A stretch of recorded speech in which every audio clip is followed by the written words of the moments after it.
Assalamualaikum warahmatullahi wabarakatuh. Perkenalkan, nama saya Nur Faikah Dayana, stambuk A241-20024. Saya salah satu mahasiswi Universitas Tadulako, Fakultas Keguruan dan Ilmu Pendidikan, Program Studi Pendidikan Fisika. Di sini saya akan membahas apa sih reaktansi kapasitif. Nah, reaktansi kapasitif. Reaktansi kapasitif ini dapat diartikan sebagai hambatan yang timbul di dalam kapasitor yang dilewati oleh arus bolak-balik atau biasa disebut arus AC. Nah, perlu kita ketahui bahwa arus AC ini adalah singkatan dari alternatif current yang memiliki tegangan berubah-ubah. Proses perubahan naik turun tegangan ini seperti pada gambar gelombang sinusoidal. Banyaknya proses perubahan tegangan pada arus AC tergantung pada besarnya frekuensi. Sedangkan DC ini adalah singkatan dari direct current, yaitu arus searah adalah listrik yang memiliki polaritas tetap pada kutub positif dan kutub negatif dan memiliki tegangan yang tetap tetapi tidak memiliki frekuensi. Hambatan aliran elektron ketika melewati kapasitor pada rangkaian AC ini disebut sebagai rangkaian reaktansi kapasitif. Nah, reaktansi kapasitif ini dapat dihitung dengan satuan ohm, sama halnya dengan reaktansi dan reaktansi induktif.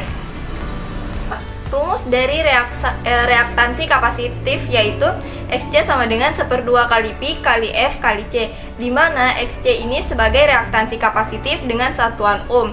Lalu Pi dengan nilai ketetapan 3,14, F sebagai frekuensi, dan C sebagai kapasitansi. Kita ketahui bahwa kapasitor itu adalah alat yang digunakan untuk menyimpan energi dan muatan listrik di dalam medan listrik. Nah, dengan cara mengumpulkan kesetimbangan internal dan muatan listrik.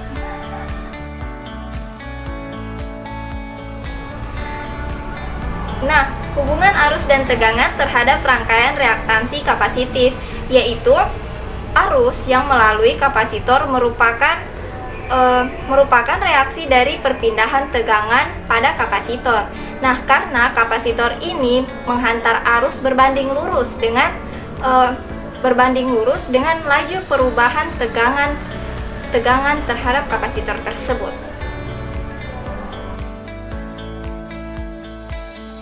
Nah, prinsip kerja dari kapasitor. Prinsip kerja dari kapasitor ini dapat mengalirkan elektron menuju kapasitor.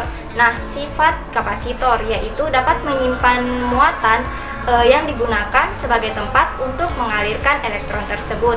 Pada saat kapasitor telah terisi penuh dengan elektron, maka tegangan akan terjadi perubahan.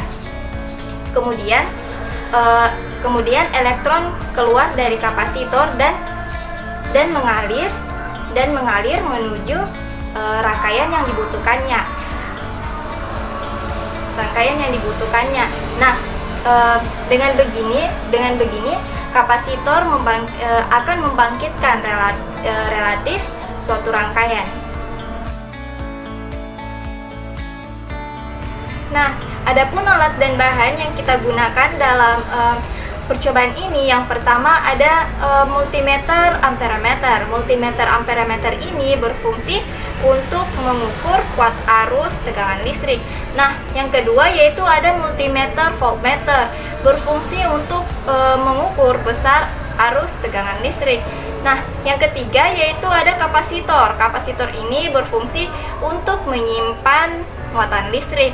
Nah, dan yang terakhir ada power supply. Power supply ini berfungsi sebagai tegangan listrik.